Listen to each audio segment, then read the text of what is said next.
welcome back. I can't spoil, this is the same day as my last video in this A to C stitch with me. So I try not to cough, but I have been sick for several weeks now and lost my voice more than once in that span. So I hope it will continue to hold, at least for an episode or two more of filming.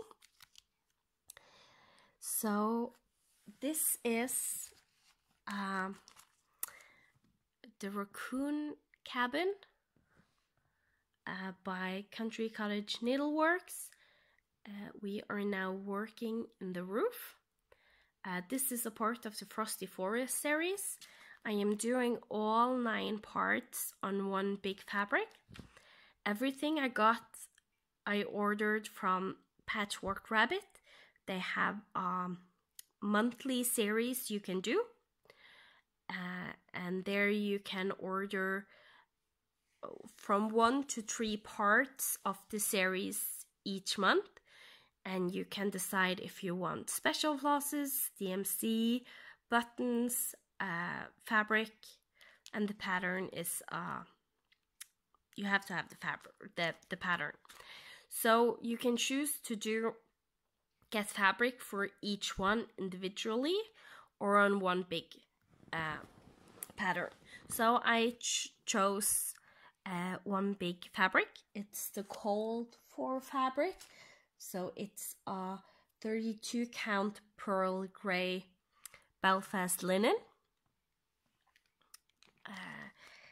And I really love this series. It is amazing. So right now we're working in the roof, as I said, and we are using a specialty floss by the Gentle Art. Also, many people short it down and just call it Gast.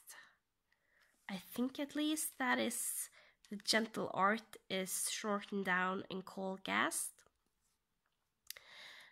This is Pecan Pie. It's a brown variegated floss, and you can see there is some very light parts and some very dark parts. But it's looking really nice, and so far I don't know how well you can see it in the camera, but the variegation is turning out really nice for the roof. And I'm stitching mostly back and forth,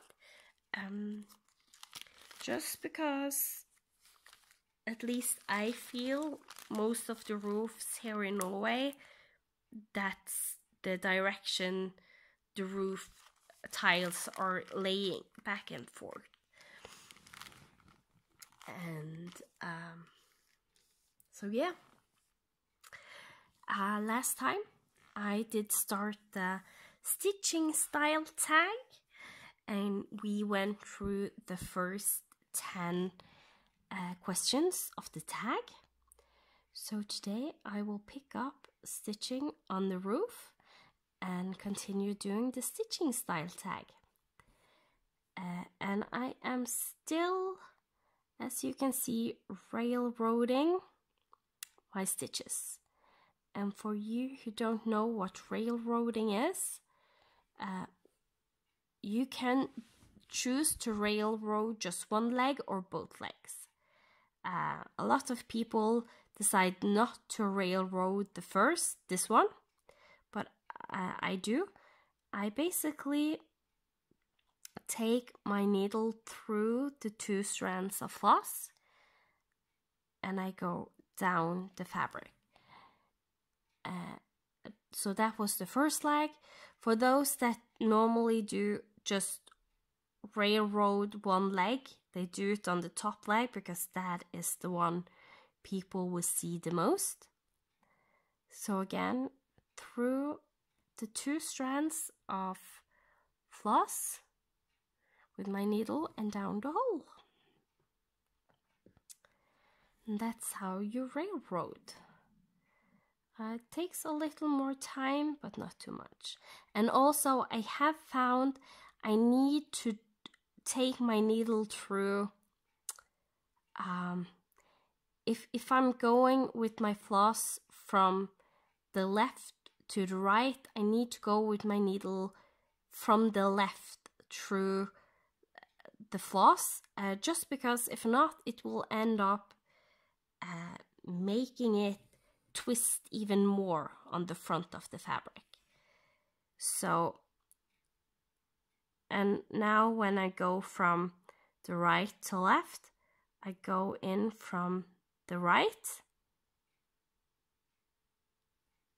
with my needle in the floss to make it lay nice.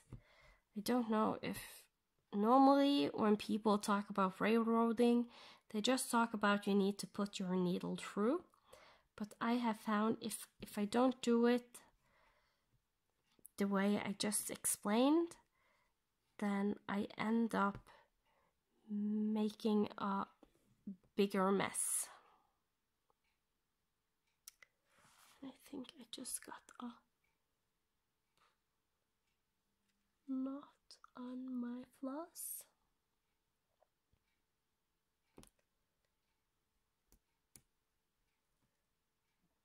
And I think maybe it's one of those I can't get out because it's just over that one strand.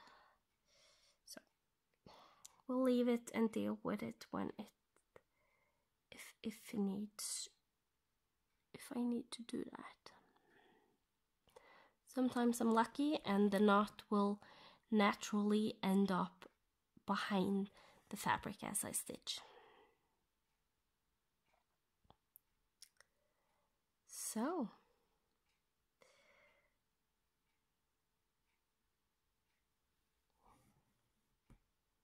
with that, let's jump into part 2 of the stitchy style tag. So question 11, do you watch TV while stitching? Yes. I will often watch TV when I stitch. I also do listen to audiobooks when I stitch. It's actually one of my preferred ways to relax. Is I have some headphones that are noise cancelling, and having those on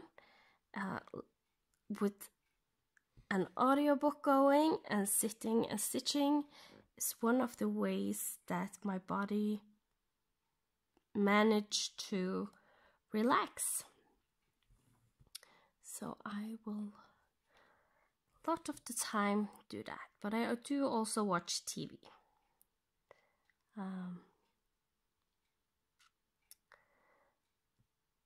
I watch a lot of murder mysteries, and for some reason I have unconsciously made it so each time there is something I need to see in the episode, I usually can hear it on the music or just something, and that makes me always look up when I need to look up.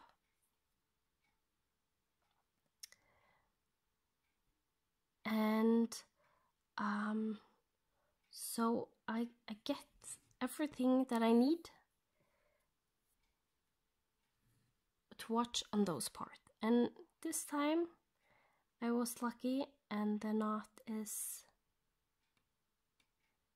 on the back by itself. No, it's not. It did suddenly pop through here. I think I got it a little bit too tight on the first leg, because if the first leg isn't this tight, then the knot will not pop through.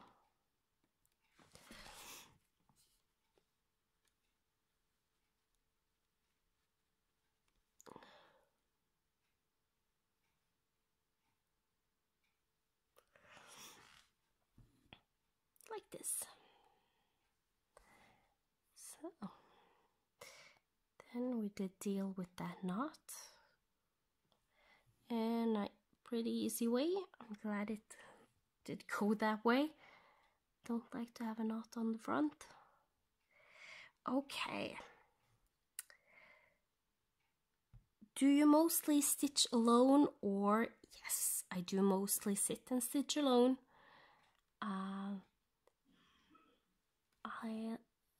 Here in Norway, there isn't that many that do cross stitching, at least not that I know of. So I don't have many I can sit and stitch with. I sometimes sit and stitch while my husband is playing a video game. That way I am able to play through the game through him and still don't lose stitchy time. So before we got sick, we started on Kingdom Hearts 3, and that is such a fun game. I have grown up loving the Final Fantasy games, and I love everything having to do with Disney. So basically, Kingdom Hearts is the perfect game for me. If you like Final Fantasy and you love Disney, then you will love Kingdom Hearts.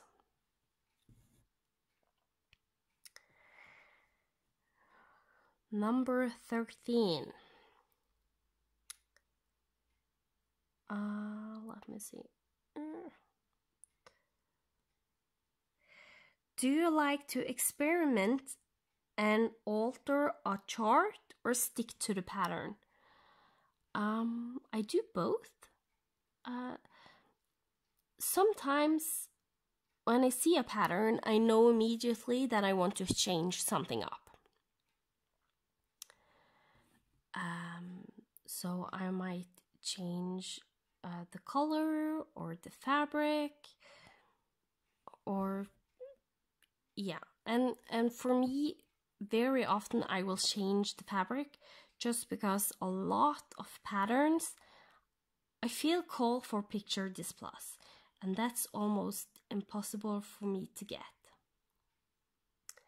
So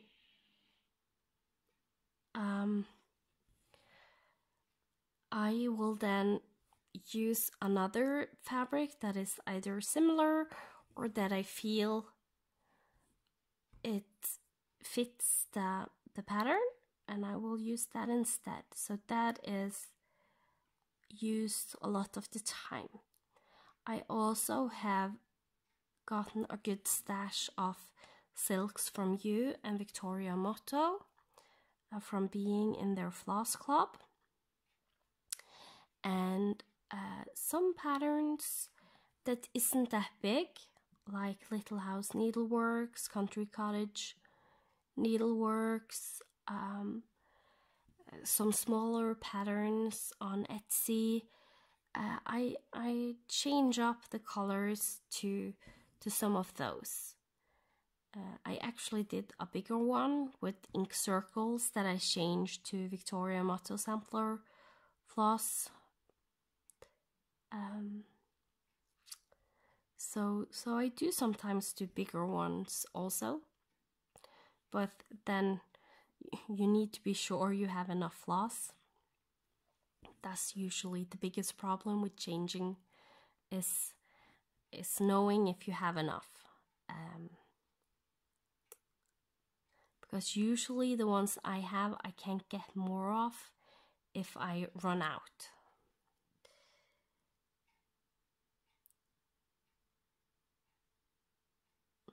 So yeah, so I change up, but as with this one, the Frosty Forest, I do love how just everything about it, how it looks, and I didn't want to change anything. I had the ability to get everything I needed from Patchwork Rabbit and get it sent little by little each month to me. so the payment wasn't like humongous, getting all the 9 patterns, and I knew I wanted to do them all on one pattern, and I don't feel the need to change up the patterns because I love it how it is.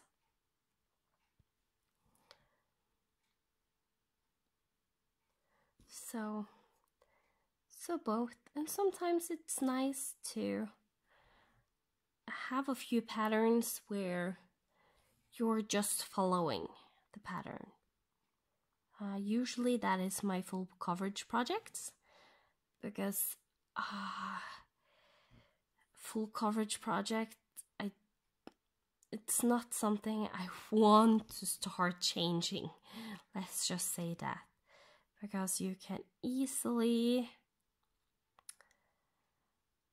make a mess if you try to change too much. But I am doing, like, I have some CXC floss that I bought by accident through eBay, because I tried to find DMC that wasn't super expensive. And so I'm using a good amount of the CXC in my full coverage project. So in a way, yes, I'm also converting those, but mostly to colors that are the same, just a different brand.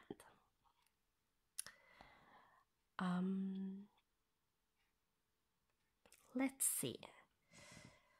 Next, 14. Do you bobbinate? Yes, I do. All my DMC I usually bobbinate, or not everything. I can show you. I have a double-sided bobbin box where I have all the different DMCs from 01 to 3995 bobbinated. But as with this project, where I know I'm going to use a lot of white over a full skein, for this project I have just put this skein in a floss away bag and using it from the floss away bag, just because this is only going to be used on this pattern, and I know the white will be the same all over when using this skein. I also have some more that I got from the Patchwork Rabbit. I ordered all the floss since I got it at a reasonable price. So they are in floss away bags, and my specialty floss I also put in floss away bags. At least for now, I don't have plans to use anything else when it comes to specialty floss. I have also started to put my metallic floss in floss away bags. My DMC Atoll set that I got myself, I have in floss away bags. All the DMC light effects are in floss away bags. I do not hate them, so it's not a problem for me having them, and they are,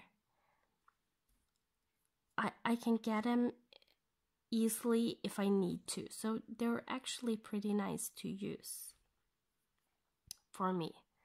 Can't be too picky if everything is expensive where you live.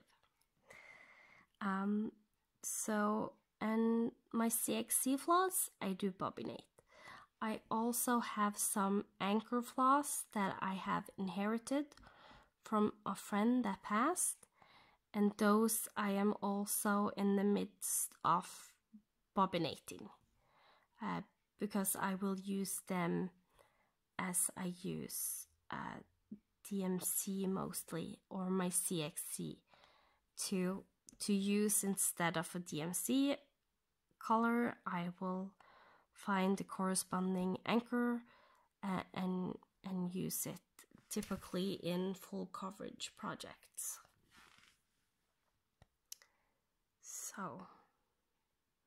So I use both, but yes, mainly I operate with bobbins.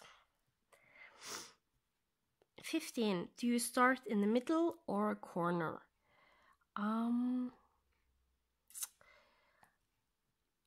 Full coverage, I now always start in a corner. My Lady and the Tiger is started in the middle because I didn't know better at the time.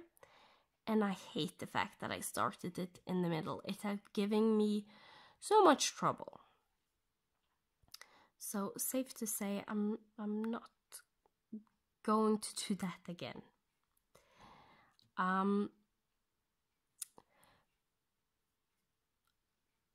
Normal project, it depends. Some I will start in the middle, and some I will start in the top corner, and some I will actually start in the top middle of the project. I have some project where I find the middle and I count my way to the top, and that's where I start. So I can work my way from the top down, and that is usually my preferred way of stitching, working top down. Or if it's a huge piece, I sometimes will turn it upside down, and then I will work from the bottom to the top,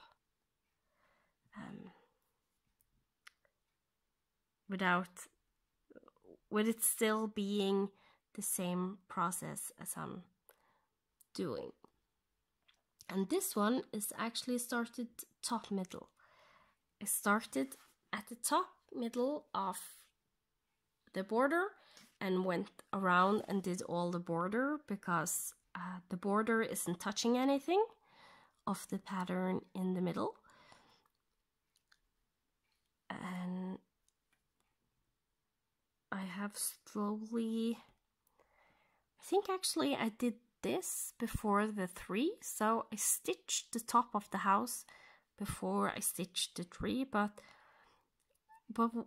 when there is several motifs in a pattern, I don't have a problem starting this working down and starting this working down, because these two are not touching, at least not yet,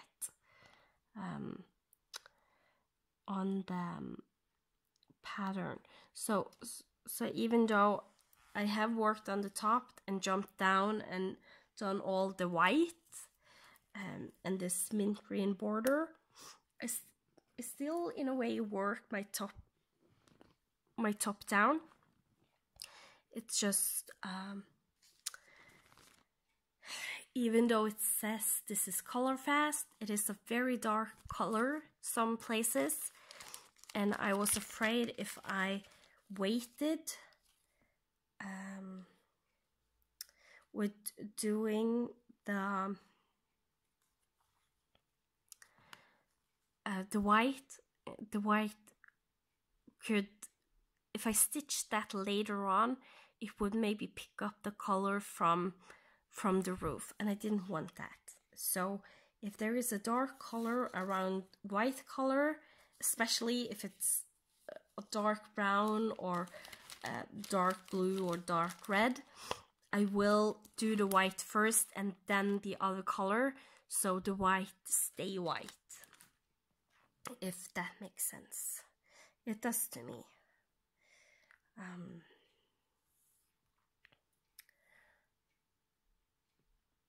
So yeah, let's see. Now I want the lighter part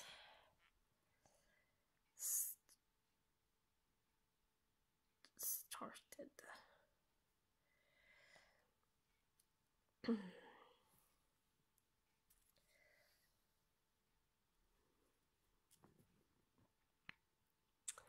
Maybe I want to do the darker one and start here and work my way a little bit round.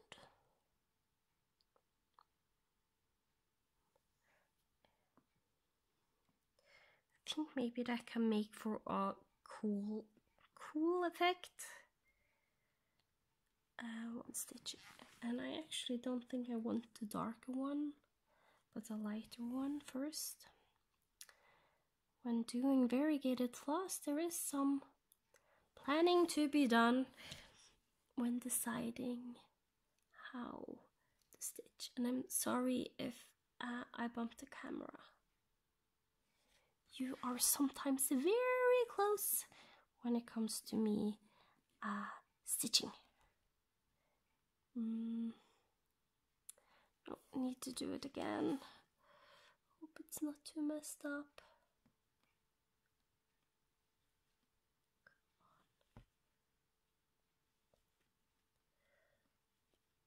One of the flosses slipped. And of course it got pierced really good by the pin stitch. And now you can really see that the pin stitch is a very secure way of securing your floss. Because if you try to unpick it, it gives you problems. I think I need to cut it.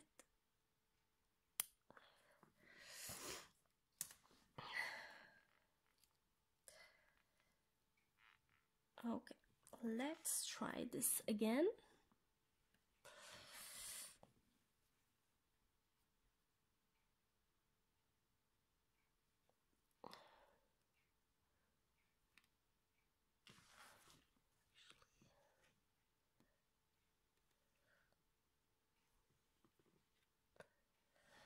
Okay.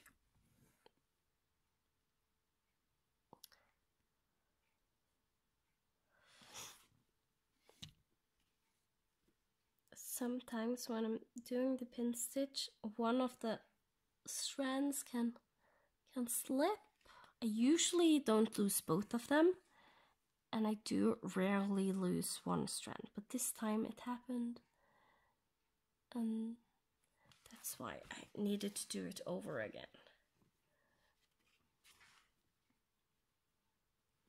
Just make sure there wasn't a knot in the back, because if it has started to make problems now, so early, make sure it could be a knot in the back also.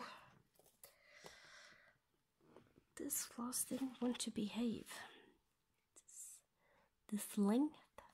The other lengths have been nice, not much knotting or anything, which I usually get a lot of with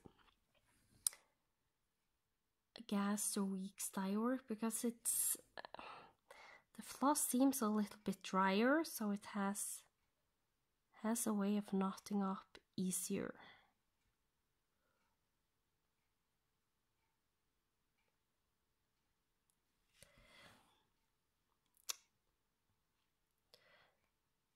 I did feel I needed to complete that stitch, but I just... There we go. All right. Let's jump to the next question. 16. Do you have a whip rotation? Yes, I have. Now it's a little bit jumbled up because I joined from the beginning the magical School of Magical Stitches and Literature. I did start it before the challenge really started. Let's just say that. I was one of the first one that was put into a house before the first challenges.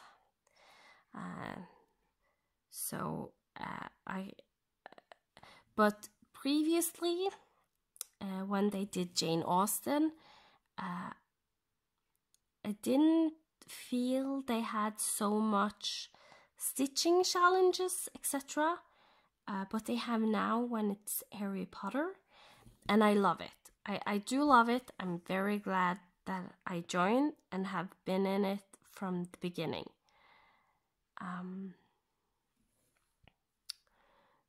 So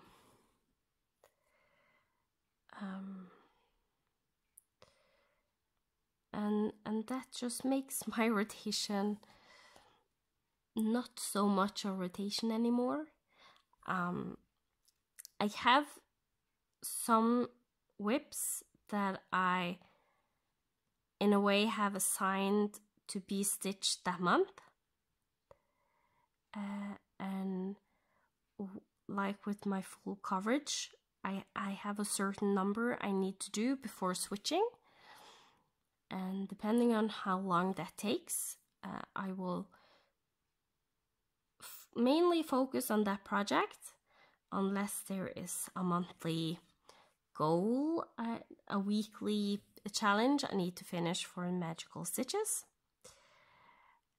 And then I will go back to the full coverage if I needed to go away for a little bit, and so on.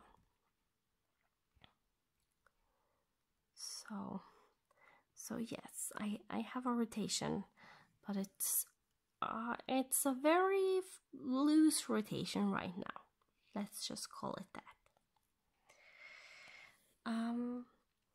Do you use a timekeeper? Yes, I do. Crafty Lisa on FlossTube, she did have she showed what apps she was using. I had looked at a time tracking app and I didn't find anyone that I liked. Nobody did fulfill my needs, and I just, most likely I didn't look good enough. I hate looking and trying new apps. I would rather have a good recommendation and try it out and see.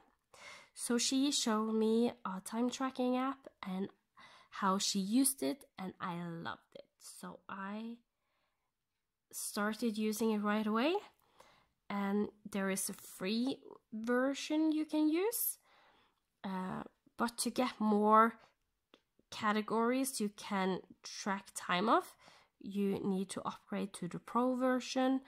It's a single buy, and it was not expensive. It was a cheap upgrade, so I did upgrade the app and now have the Pro version of the app, and I use it each and every day while I stitch and track the time. And also, in a way, I track how many days I have stitched on a project, and it's starting to be really fun to see how much time I am using on a project,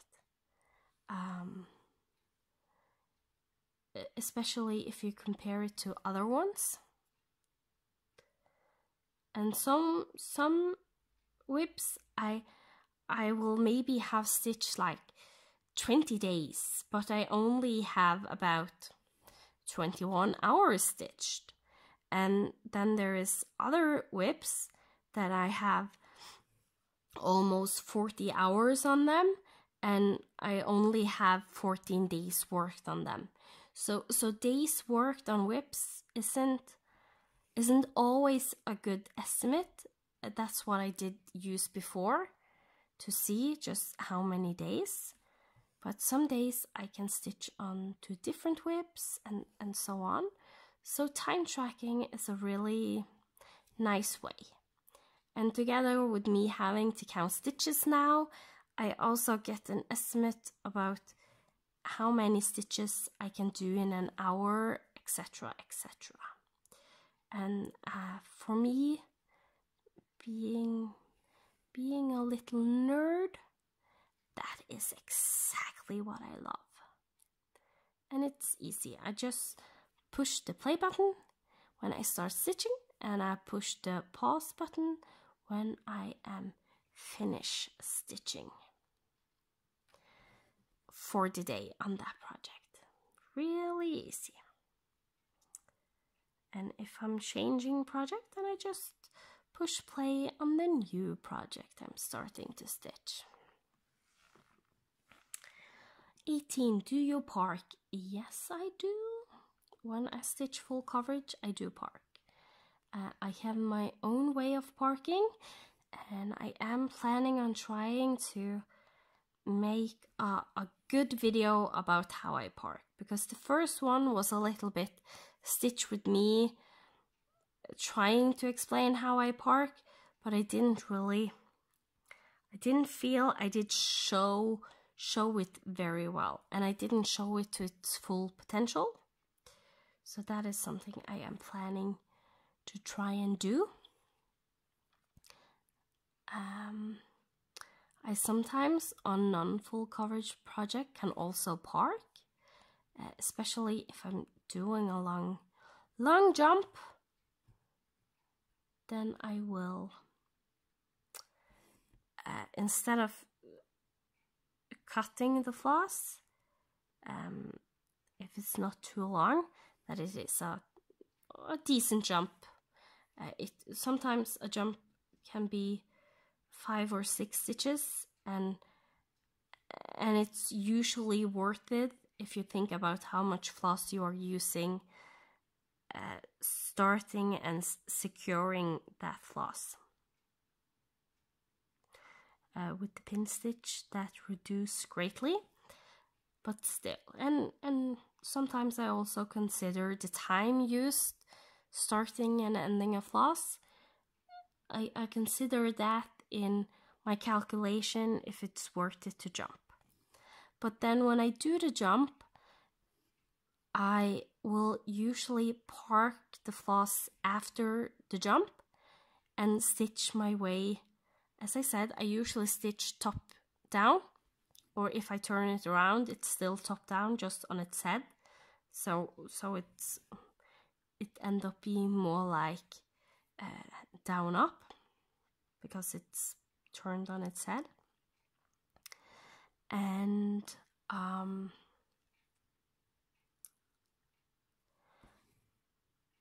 when I then stitch, I will gradually fill in the room between the stitches of the jump, and I will see if I parked it the correct way.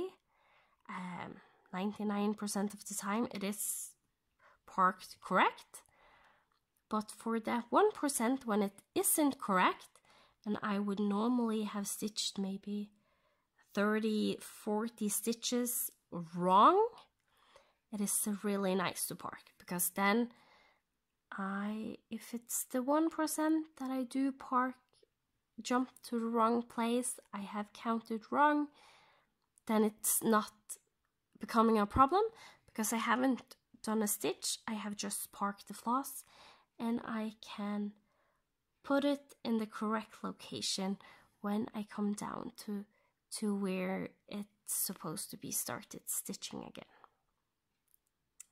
So I do park. I love parking.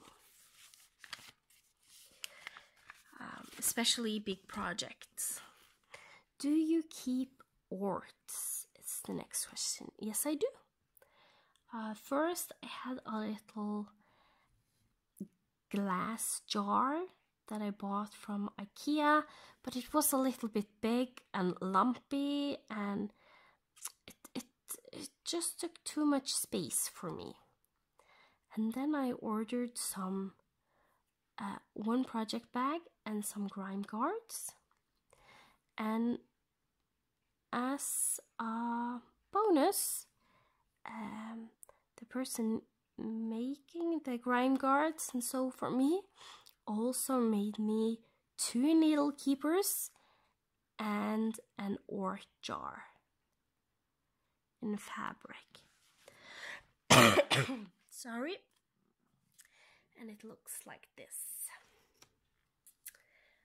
It's fairly big, actually. If you compare it to my hand, it's about the length of my hand. I don't have really big hands. I go on the children's sections to buy gloves, but it is a fairly big size. But what's nice with it doesn't take so much place, because if I'm done, if I'm doing when traveling, I can just fold it together, and it's teeny tiny. It doesn't take much place at all, and at the same time it can hold a lot of orts. And there is some plastic canvas down there just because I recently cut them and I didn't want to go to a trash can, so I just put them in here. So you can see a lot of different colors in there. So that's my little ort jar, and I love it.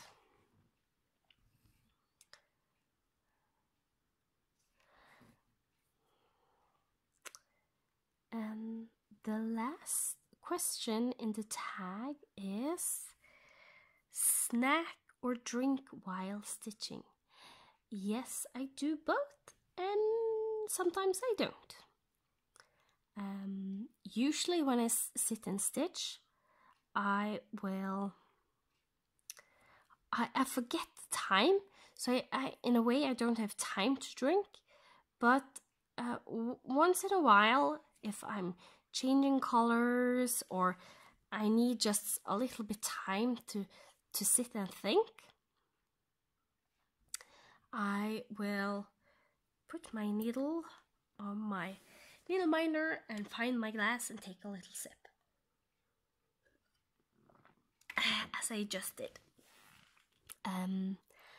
The place where I have my drink is usually so far away from my stitching that it doesn't bother me what it is.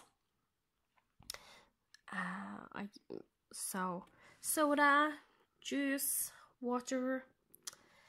Water is most likely the one I commonly use while stitching because I get thirsty while stitching.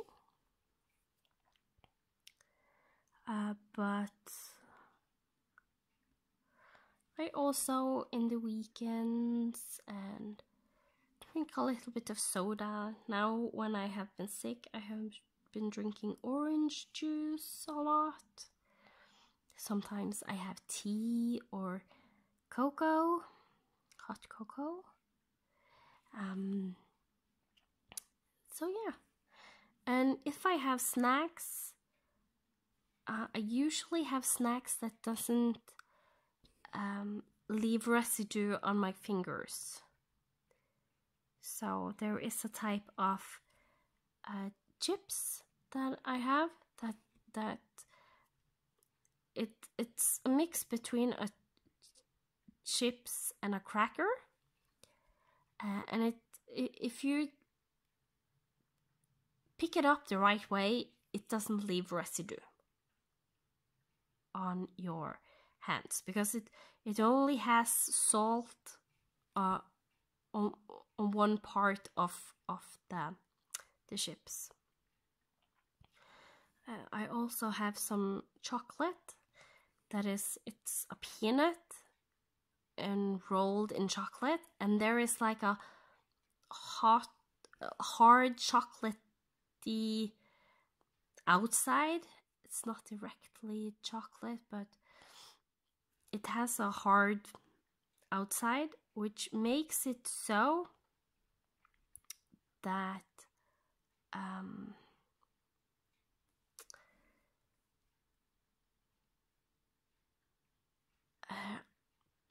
that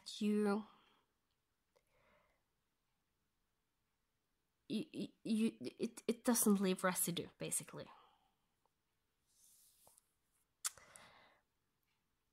I think maybe I need to work my way up and not above, because then I need to jump under those stitches. So I just need to frog my last stitches.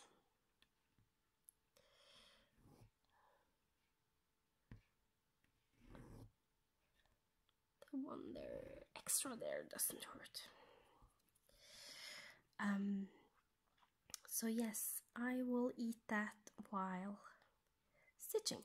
And sometimes, if I want something that leaves residue, I will often when I stitch, I kind of like take a break, as I did show with my drinking.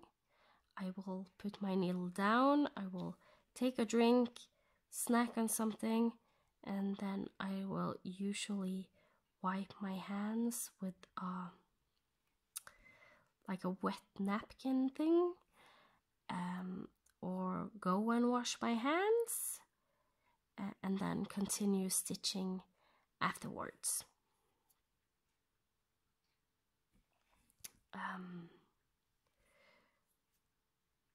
So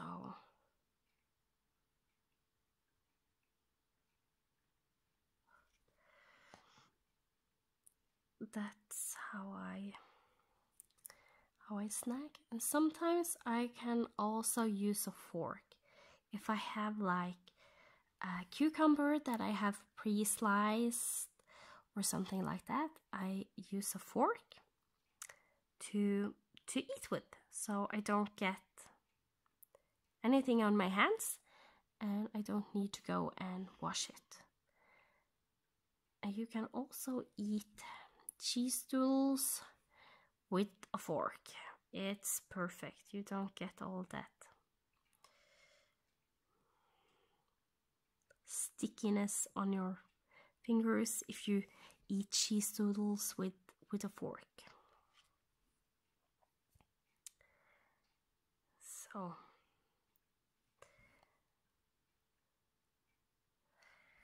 and that was all the comments, all the questions in the stitchy style tag.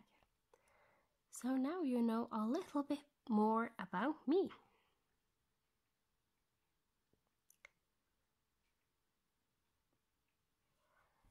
And the way I stitch.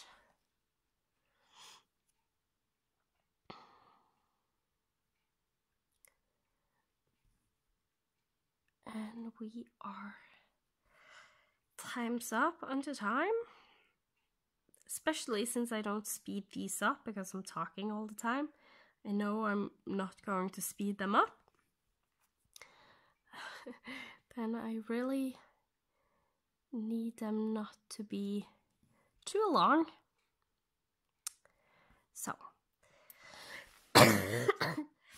we will need to try and finish that roof. The next time I will most likely do it the same day. So you will see this next Friday. So hope to see you then. Have a great stitchy week. In the meanwhile, if you are joining the Friday Stitch with Me party, I hope you are partying real hard and having a bunch of fun. So thank you for watching, thank you for liking and subscribing, and I will see you next week.